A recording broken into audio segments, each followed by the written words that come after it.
no one's getting the 1%er. Like even a woman that's getting the 1%er, they're not even getting them because they for everybody.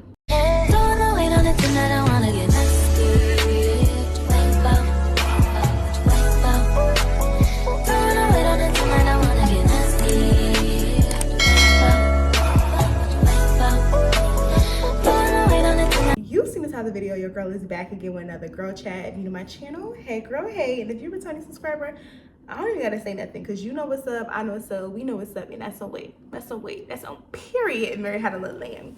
Hey y'all, so I ain't talked to y'all in a minute. We doing a little updated Q&A slash, what is this? Q&A?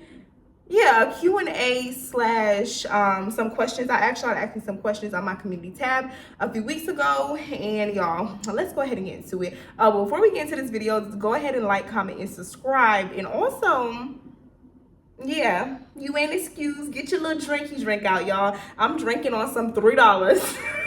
Y'all, to be exact, this Moscato is $2.97. I got it from Colombia, and I still had the tag on it. And I was just like, why is this so cheap? And like in the US, Moscato be like $5-6. But y'all, this is hitting. This is hitting for it to be really cheap. Yeah, girl, grab your little drink. And let's go ahead and get into these questions because y'all had a lot of questions for me. A question I can think of off top that a lot of y'all asked me was about my business. A lot of y'all asked me, how's my business going? If y'all do not know, I do have a business called Travel Babes.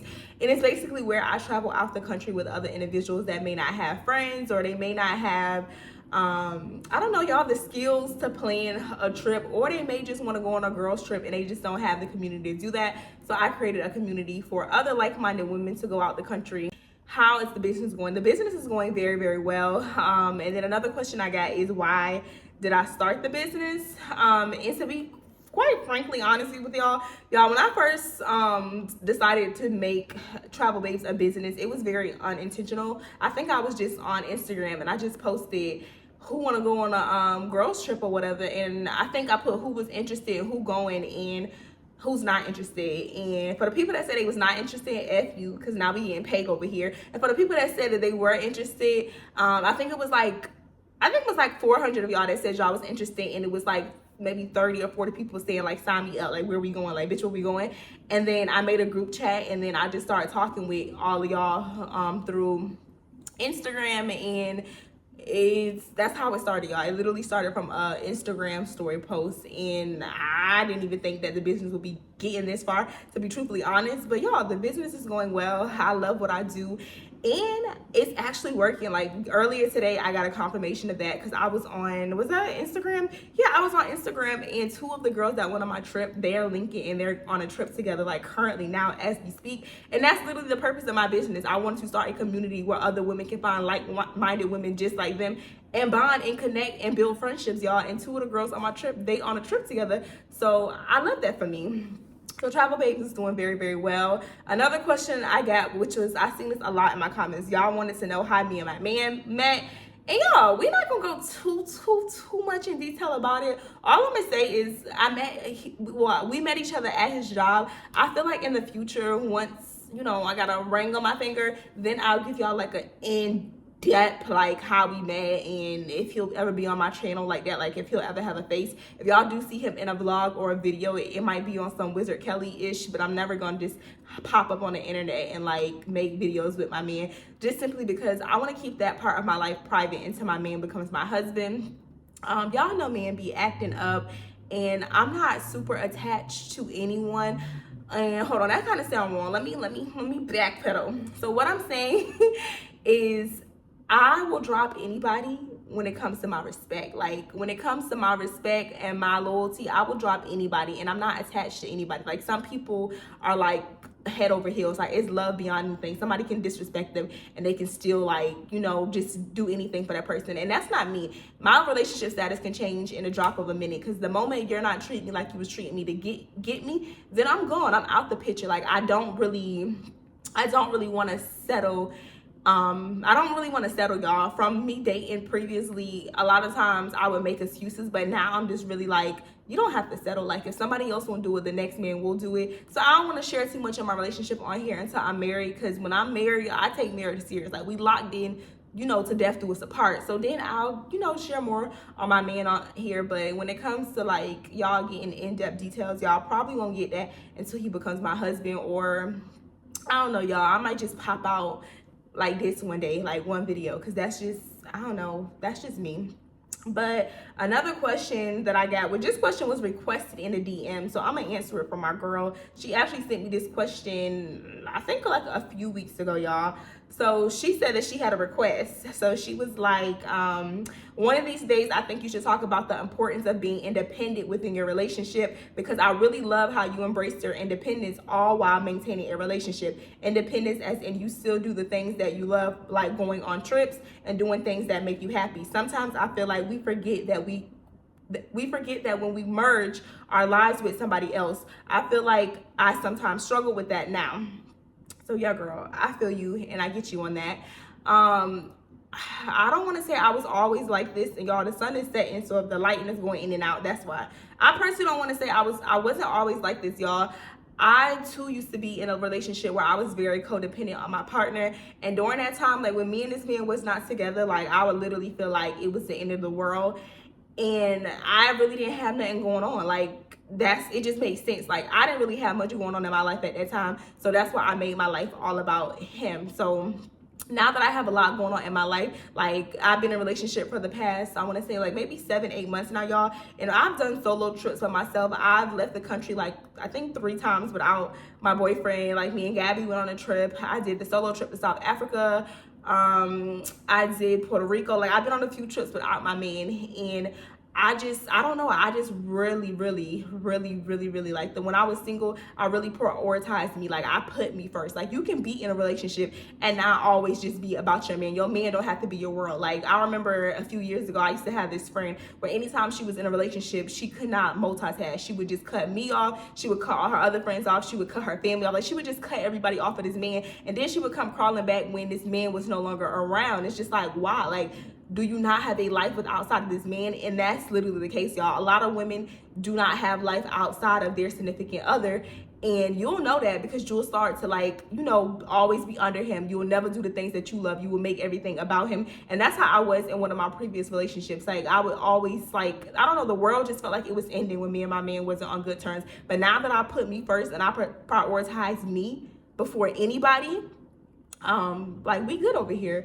I personally say you just have to figure out, you just gotta put you first, girl. Just put you first. Start prioritizing you without a man. Like it'll be little things that you notice. Like for example, at nighttime, do you put on lotion? Do you put perfume on when you only going out to see your man, or do you do that for yourself? Like just little things. Like do you get cute around the house for yourself, or do you only get cute when you're going to go see this man? Like if you answer yes to those questions, then you probably need to prioritize you a little more. So, you know, or if you don't have a man and you want a man, start caring about yourself and it'll come natural. That's personally what I'll say, because I've definitely been there. Like I used to really y'all, I used to be crazy over my exes, and when the shit was not right, like I couldn't eat, I couldn't think straight. But now, like me and my man get in an argument, like I'm good. Like I'll do my little self-care, I'll edit my little videos, I'll do me, he'll do us, and then we'll get back together and we'll make sure things straight. Like it's not the end of the world anymore. So I think the answer to that is really prioritizing you. She also had another question, y'all. She said she wanted me to talk about financial intelligence. A lot of us was not taught this at a young age, and we struggle with this. This is also something that I was not taught, y'all. My mother was, mommy, if you watch this video, I'm not going in on you. I'm just being transparent. But y'all, my mother never talked to me about credit cards, about bills. Like she never explained any of that to me. So growing up, I don't want to say I had a hard time with it. I would just not do it at all. Like at a very young age, I feel like credit cards are important. I didn't get a credit card until I feel like I got a credit card late. I got a credit card when I was, I want to say, I got my first credit card at 21. Like I feel like all my friends had credit cards at 16, 17, 18, 19, 20. And because my parents didn't teach me anything about financial literacy, I don't really count as a credit card. I feel like everybody had this credit card, and it was the pink or the Victoria's Secret credit card. When I first got that credit card went to collections, y'all, because no one taught me anything. I didn't really know the importance of a credit card. And it's funny because I seen a TikTok a few days ago, and the girlies was like, dang, we all live in the same life. Like, we all had a pink or Victoria's Secret credit card that we maxed out, and we never paid the bill because we didn't understand the importance of a credit card. But yeah, I would say start building your credit very, very early. Like, if you don't have at least 2 credit cards, get one. Like, apply for one. Build a savings account. I can't tell you how many times I have like people or calling me or saying like, hey, can I borrow $150 of this or this? And I'm just like, I understand why you need to borrow the money because you don't have an emergency, but at this big age, it comes to a point where it's just like, damn, why you don't have no security? Like, why you have on the latest Jordans, or you got the latest makeup, or you got the latest wigs, but you don't have no security?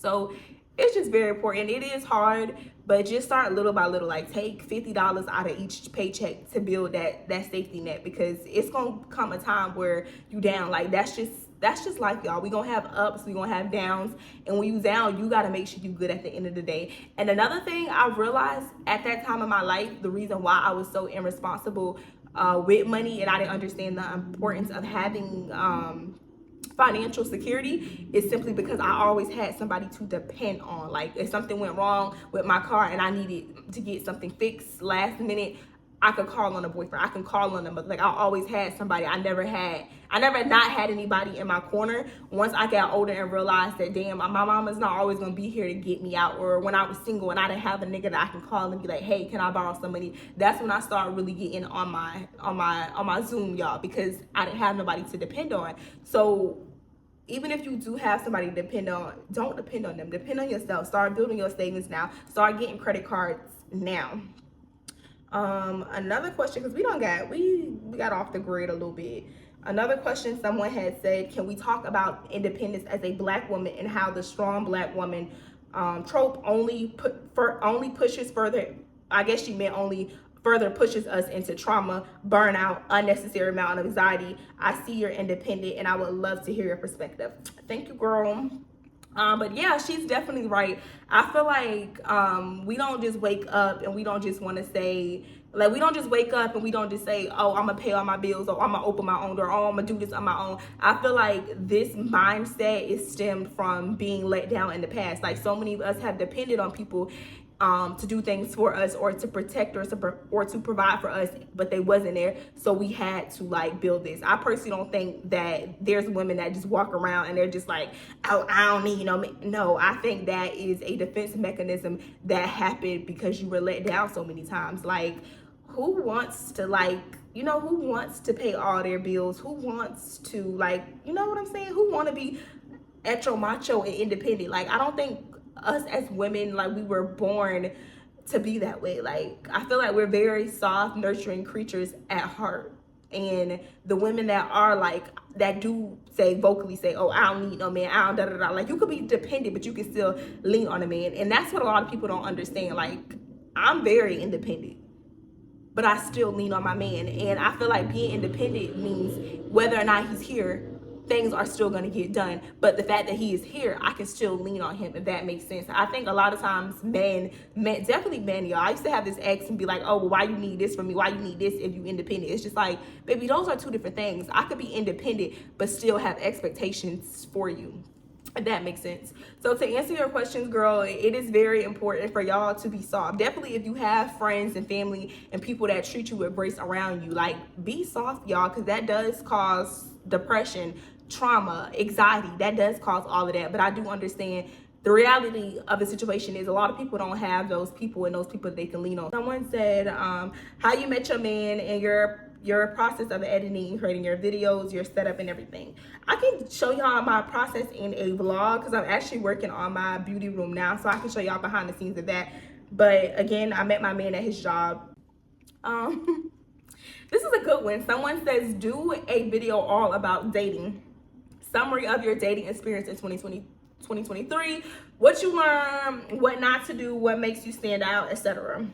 We're not gonna go into what makes you stand out thing, because when it comes to men, I feel like the one thing I do learn is men, they don't really have a type. Like, a lot of times when we go into dating, I feel like we compare ourselves to other individuals and we internalize things and make it deeper than what it is. But y'all, I don't think it's that simple with men. I feel like there's a one-on-one like breakdown for what makes a man happy and like what men want. And personally, what she wanted me to say, what I learned during my dating experience, I learned to not settle, and I learned to really date. I told y'all when I first moved to Texas, prior to moving to Texas, I had never really dated. I was always in a relationship. Like, I would date one person at a time, and then boom, like that would be my man. And then when we break up, I would date one person and I would put all my bags into one basket. But when I first moved here, I honestly dated like I was a guy, y'all. And it's sad to say because it shouldn't be like a guy, but I feel like guys are the only ones that truly go out and date. Like, as a woman, I feel like we're taught to just date one man and to be committed to a person before they're actually our man. Like, I have seen so many stupid memes online saying like, oh, if she loyal before she need to be loyal, then she the one. And it's just like, no, because you're not loyal before you need to be loyal. So during that time, I really learned to date, and by me dating multiple men, I learned to never settle. Like, don't settle. If one person has something that you do not like, you can easily move to the next. And I know there's no perfect person. Like, you can decide what you want to deal with, what you can't deal with, your non-negotiables. But at the end of the day, just date. Like, no one's perfect, but if it's something that you don't like about somebody, just leave. Like, recently, I don't know if y'all seen it, but y'all know Carisha Please. She has her show on Vault, and she was interviewing Ari, and she asked Ari why she gave Moneybag another chance after he cheated on her, and her answer was because she figured that, I don't remember the exact answer, y'all, but I'm a paraphrase. She basically said because the next man that she get with, he's gonna do the same thing. Like, he's gonna cheat on me as well. So why don't I just be happy with Bag? Like, why leave him to go to the next man? And he's gonna do the same thing. And it's just like, that's kind of sad that you're conditioned to think no matter what, like who you with, they all gonna treat you the same. Like, they're all the same. So you might as well just choose him. Like, her answer was just, it was just very, very sad, y'all, that some women believe that they do have to settle. Like, you do not have to settle. When I first met my boyfriend, he's not like, he's not all of that in a bag of chips when it came to, like, you know how some girls, they get lucky when they get the Russell Wilson, like the Sierra making billions of figures. Like, no, he's not rich. But when I say this man checked off every single thing on my bucket, well, I'm gonna say bucket list. That's sad that it has to be a damn bucket list, y'all. But on my list, every single quality on my list was checked off. The only quality that wasn't checked off is just like him not being super duper rich. And based on statistics, like, no one's getting the 1%er. Like, even a woman that's getting the 1%er, they're not even getting them because they for everybody. So y'all, you just gotta not settle, because things that I used to get happy and excited about that other guys did for me, once we stop talking, I'll be like, dang, he did this, that, and that. And then when I met my man, I'll be like, oh, dang, he do this, that, and that too. And he also don't do that other thing that I didn't mess with that the last nigga did. Like, don't settle. Like, they want you to settle. They want to make you feel like there's nothing better than them. So you might as well just deal with this. But girl, it's somebody out there for you. Like, my boyfriend, communication, everything. Like, I'm not even gonna go in on my last guy, as he was also a great guy, but it's just, you know what I mean? It's levels. It's levels, and y'all will never experience those levels if you keep settling.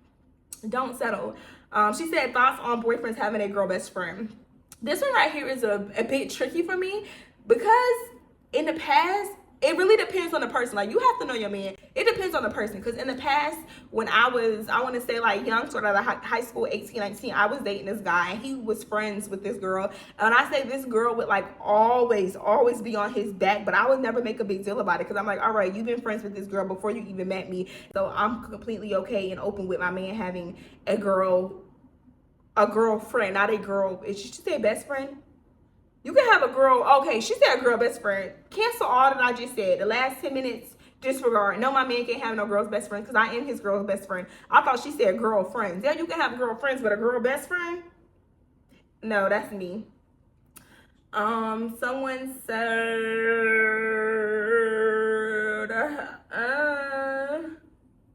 tips for small YouTubers, how to get sponsorships, stay consistent, gym routine, more.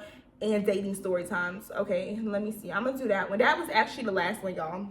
The last good one. So tips on getting sponsorships as a small YouTuber. I would say, excuse me, it honestly does not matter how small you were, because I'm gonna be honest, before I even had 1,000 subscribers on YouTube, I was getting sponsorships.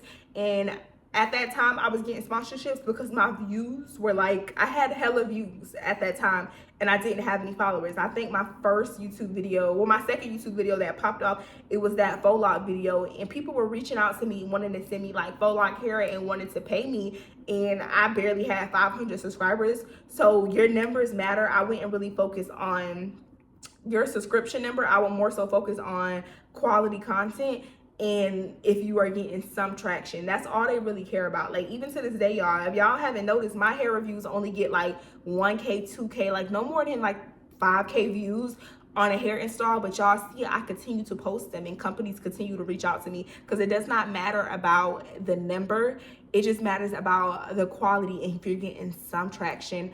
And also, you can reach out to brands. If you personally want my list, I have a template where I'll reach out to brands, but don't copy it, just personalize it. Basically, just introduce yourself. Say, hey, mine is basically, hey, I am Asia. I currently reside in Houston, Texas.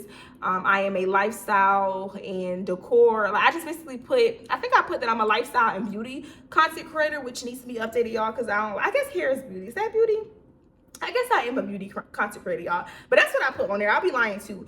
I be saying that I'm at numbers before I even get to the numbers. I remember when I was at 10K, I was telling people I was at 15K and I was speaking it into existence. So also do that. They don't really look into it that much either. Some companies, they will ask you for your credentials, like your media kit and all your analytics. But a lot of times they'll accept your media kit. And they just want to know like your males versus your female fan base, where they're located.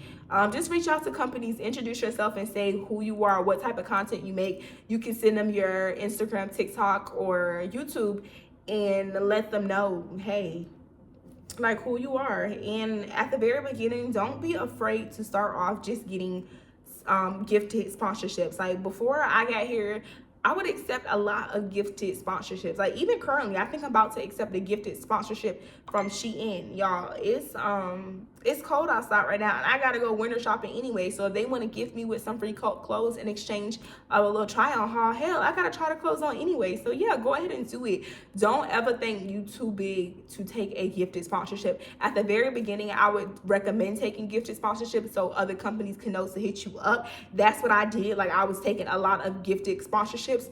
But once you feel like it's not worth it anymore and you value yourself at whatever dollar amount that may be, then start charging people, and never lower your rates. Like, never lower your rate for somebody. Or if you are lowering your rate, don't really think of it as lowering your rate. Think of it as you're negotiating your rate, but not lowering it. So that means you had already, I don't even want to go into it. It's supposed to be a little Q&A life update. If y'all want me to make a full dedicated video about sponsorships and help y'all get sponsorships, because I don't got no sauce or nothing, but I've been living on sponsorships for the past, I want to say maybe for the past 2 years. That's literally how I make money, y'all, is sponsorships. But I've learned, I made mistakes during the past. I can tell y'all some of my do's and some of my don'ts, but this video is just an updated Q&A. And then I got another question, which I always get this every Q&A, is, do I love Houston? Yes, I love Houston. I already told y'all in my last updated Q&A that I can see myself residing here, getting married here, having a family here, doing all of that here. So yeah, I'm in Houston. Don't forget to like, comment, and subscribe, and I'll see y'all in my next video. And if you had a question that I did not answer, drop it in the comment sections and I'll go ahead and respond. But yeah, girly, love y'all. Cheers, and I'll see y'all in the next one. Cheap wine is the best wine.